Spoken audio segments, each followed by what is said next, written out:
민수기 12장 1절부터 3절까지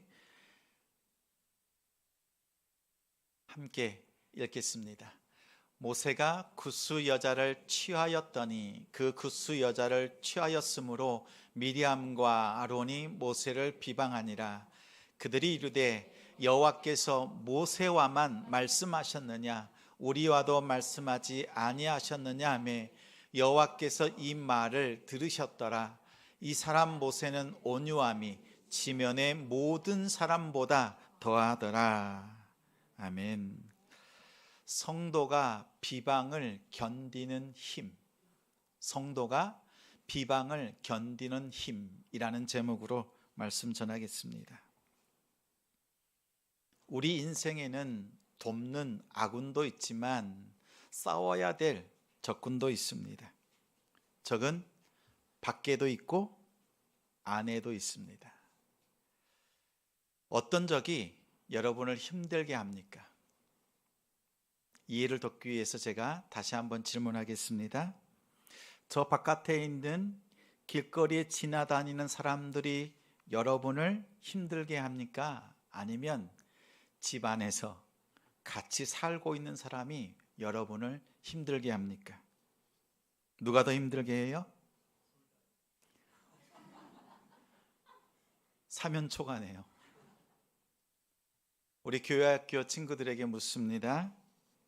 누가 더 힘들게 해요? 엄마가. 맞아요. 엄마가 힘들게 합니다. 누가 더 힘들게 해요? 아빠가. 아빠가 더 힘들게 합니다. 정말 힘들겠습니다. 성인이 된 우리 성도들에게 묻습니다. 누가 힘들게 합니까? 내 아내 연약함. 남편들께 여쭙니다. 누가 힘들게 해요? 아내가 힘들게 합니다. 아내 된 성도들에게 묻습니다. 누가 힘들게 해요? 남편. 그렇죠? 왼수도 이런 왼수가 없다 이런 말 하지요. 왜 힘듭니까? 분명히 서로 사랑하는 사이인데 서로 힘들게 하는 이유가 있어요. 밖에 지나가는 사람들은 여러분을 향해서 원망하지 않습니다. 간섭하지 않습니다. 지적하지 않습니다. 여러분의 생각과 마음, 행동을 고치라고 바꾸라고 말하지 않습니다. 시도조차 하지 않습니다. 그런데 집 안에 있는 사람은, 같이 사는 사람은 여러분을 향해서 원망합니다. 간섭합니다. 지적합니다. 서로 바꾸려고 안간 힘을 씁니다. 그래서 갈등이 생기고 고통이 따르지요. 상대를 향한 원망은 비방을 낳고 비방은 시기를 낳습니다. 모세는 안으로 밖으로 원망에 휩싸였습니다. 민수기 11장에서 백성들은 원망합니다. 고기가 없다. 매일 내리는 만나 이젠 지겹다. 지속되는 원망에 모세는 탈진했습니다. 얼마나 고통스러웠던지 하나님 죽여주세요. 이렇게 간청했습니다. 원망은 자살을 생각할 정도로 고통을 줍니다. 11장에서는 백성들의 원망이 쏟아졌는데 12장에 와서는 1절부터 비방이 날아옵니다. 이방인 구스 여자와 결혼한 것을 꼬투리 잡아서 모세를 비방했습니다. 비방한 사람들은 친누나 미리암과 친형 3살 더 많았던 아론이었습니다. 가장 가까운 가족들이 모세를 비방했습니다. 가장 가까이에 있는 사람들이 상처를 줍니다. 여기서 비방했다는 단어는 대적해서 말했다는 뜻으로 3인칭 여성 단수를 사용했습니다. 다시 말하면 미리암이 앞장서서 주도적으로 비방했고 아론이 동조했다는 뜻입니다. 둘은 공범이 되었습니다. 하나님이 주동자인 미리암에게 나병으로 징계하셨습니다. 2절은 직접 말한 대목입니다. 주위에서 2절 말씀을 함께 읽겠습니다. 시작. 그들이 이르되 여호와께서 모세와만 말씀하셨느냐 우리와도 말씀하지 아니하셨느냐 하며 여호와께서 이 말을 들으셨더라. 미리암과 아론이 모세를 비방한 말입니다. 이 말은 누구에게 한 말이죠? 모세에게 직접 말했다면 너를 사용해서 하나님이 너에게만 말씀하셨느냐 이렇게 말해야 되는데 미리암과 아론은 이렇게 말합니다. 하나님이 모세와만 말씀하셨느냐라고 말합니다. 이 말은 미리암과 아론이 모세에게 직접 말한 것이 아니라 다른 사람들, 이스라엘 백성들에게 말한 것입니다. 히브리어 원문에 강조된 부사까지 포함해서 해석하면 이렇습니다. 모세가 없는 자리에서 미리암과 아론이 백성들에게 여호와께서 참으로 진짜 모세와만 말씀하셨습니까? 나 미리암과 아론 우리에게 말씀하셨다 이렇게 말한 겁니다. 모세가 없는 자리에서 뒤에서 음모를 꾸몄습니다. 하나님이 세우신 권위의 반역을 조장하는 말을 했습니다. 이처럼 뒤에서 하는 말, 전문 용어가 있습니다. 무엇이지요? 뒷담화. 뒷담화를 하는 사람은 사기꾼입니다. 사기꾼은 위하는 척합니다. 격려하는 척합니다. 교묘한 말로 속입니다. 편을 가르고 조장합니다. 이러면 사기꾼입니다. 여러분과 여러분 사이를 갈라놓는 것, 여러분과 하나님 사이를 갈라놓는 것, 이렇게 관계의 틈을 만드는 사람이 사기꾼입니다. 사기꾼 뒤에는 또 다른 세력이 있습니다. 기억하십시오. 사탄입니다. 사기꾼 뒤에는 그 사기꾼을 이용해서 관계를 깨뜨리려고 하는 사탄이 자리하고 있습니다. 창세기 2장과 3장에 보면 사탄은 말하는 뱀을 조정합니다. 하와의 마음을 흔드는 질문을 합니다. 질문은 본래는 이렇게 질문해야 됩니다.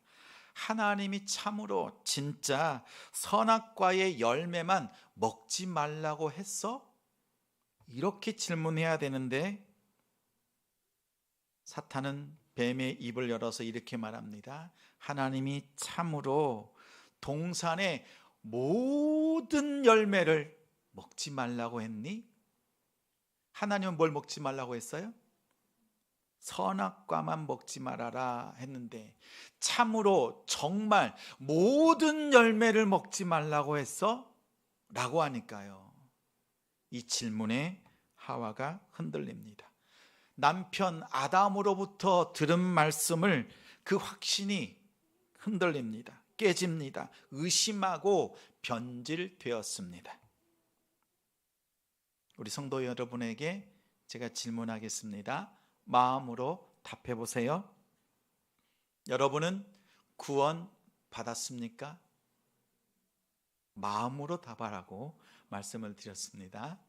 크게 대답해 보십시오. 여러분은 구원 받았습니까? 진짜 구원 받았습니까? 정말 구원 받았습니까?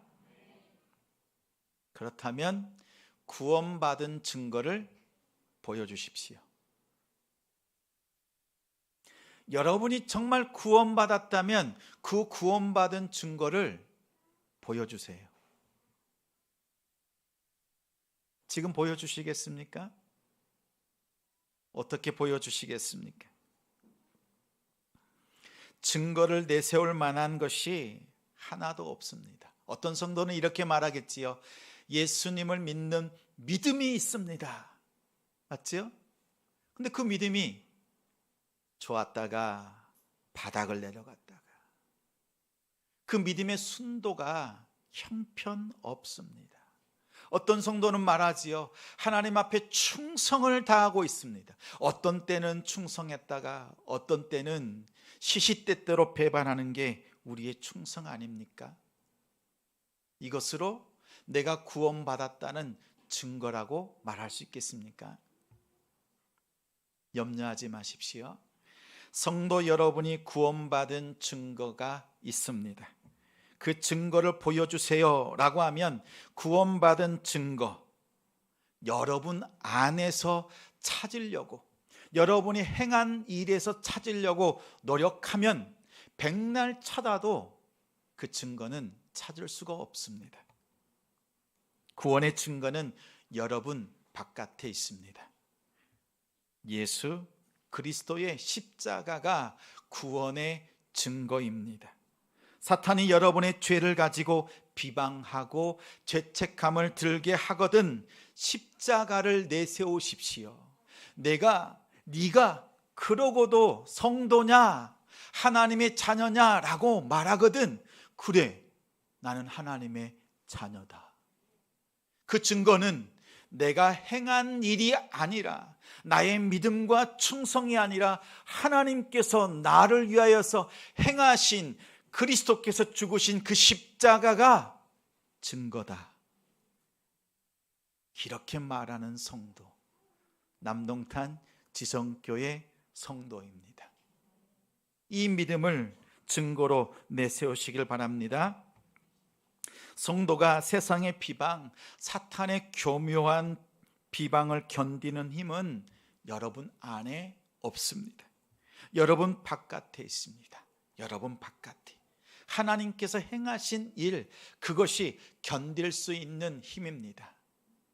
오늘 3절 말씀에 보면 모세의 온유함이 지면에 이 땅의 모든 사람들 중에서 가장 뛰어나다고 말했습니다.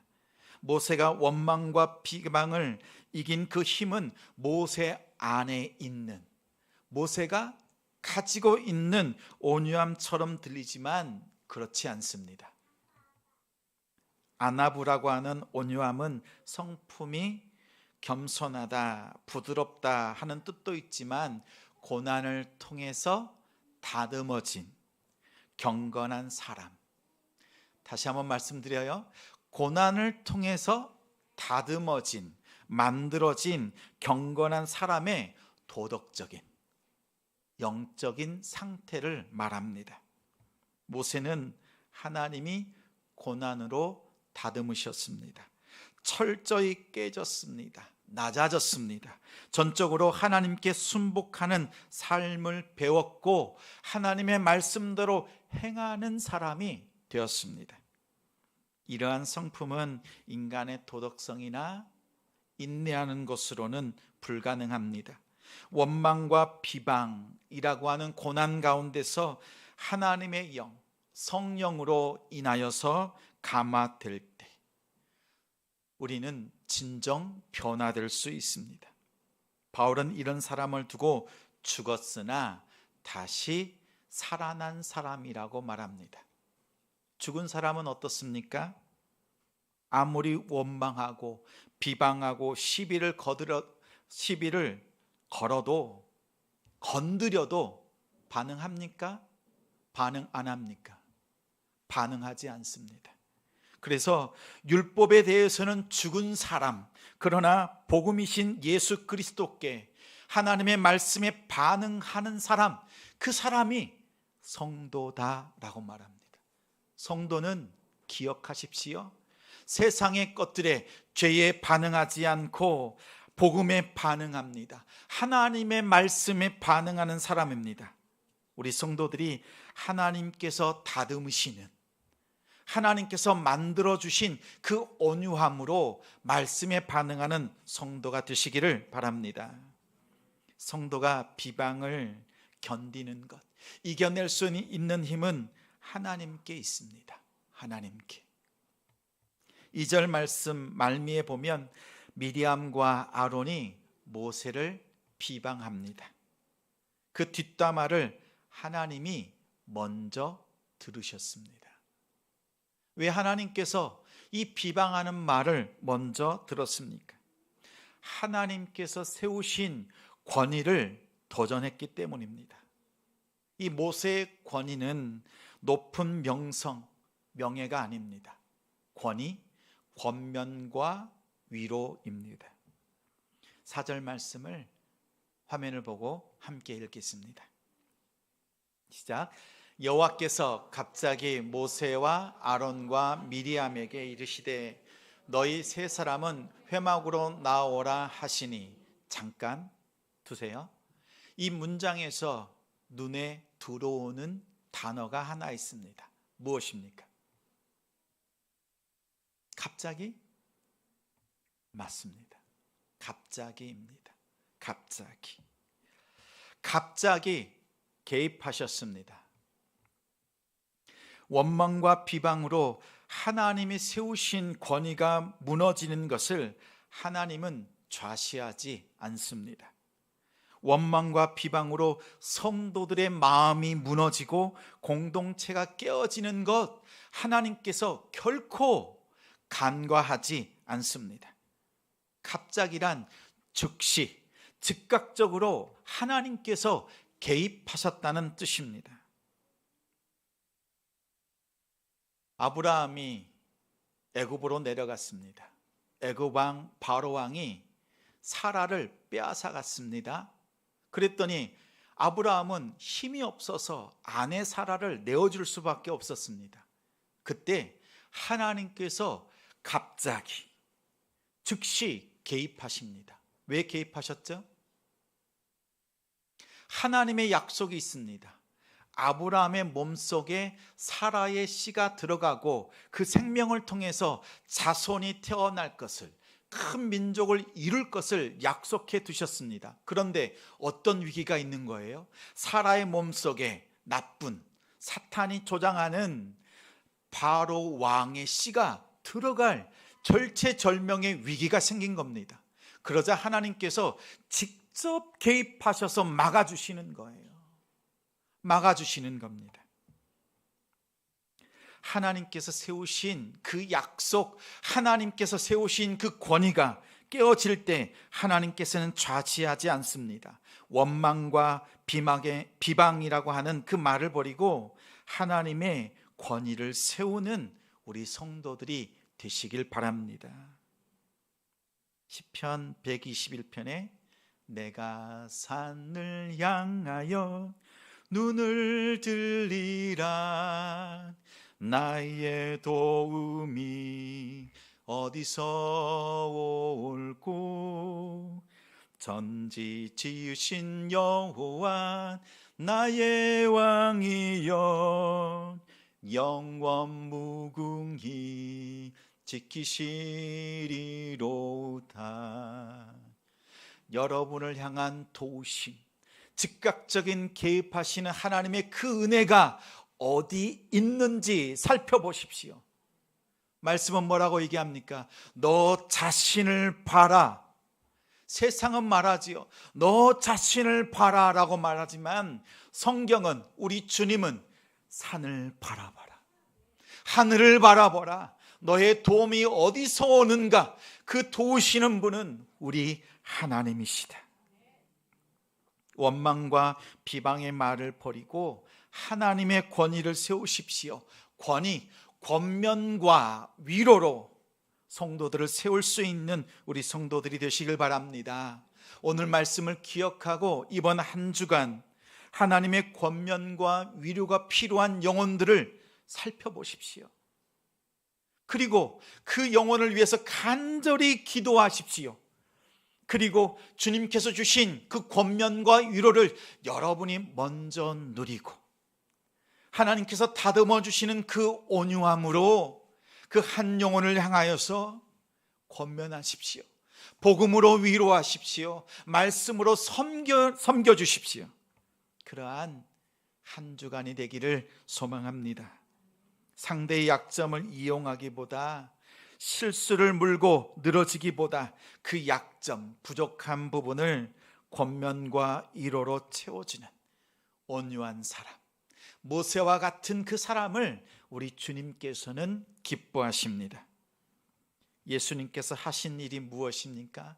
여러분의 약점을 덮어주고 감추고 보이지 않게 아예 깨끗하게 제거하시고 도말하시고 있었으나 없는 것으로 생각하시는 분이 우리 주님이십니다. 그것이 우리 주님이 죽으신 십자가입니다. 예수님은 고난을 통한 순종의 도를 통해서 우리가 해야 될 일이 무엇인지를 보여주셨습니다. 성도가 세상 속에서 온유함으로 나아갈 때, 하나님의 권위를 가지고 나아갈 때 하나님께서는 갑자기 즉각적으로 도우시고 역사하십니다. 여러분, 사랑하는 성도 여러분, 여러분 안에 주님이 주신, 하나님께서 다듬어 주신 그 온유함 속에서 한 주간 살아보십시오. 그러면 여러분의 삶 속에 하나님께서 즉각적으로 도우시고 역사하시는 그 은혜를 누릴 줄 믿습니다. 그러한 성도, 그러한 가정, 그러한 교회가 되도록 섬겨주시기를, 그 온유함으로 나아가시는 우리 성도 되어주시기를 주님의 이름으로 축원합니다. 말씀을 기억하며 함께 기도하겠습니다.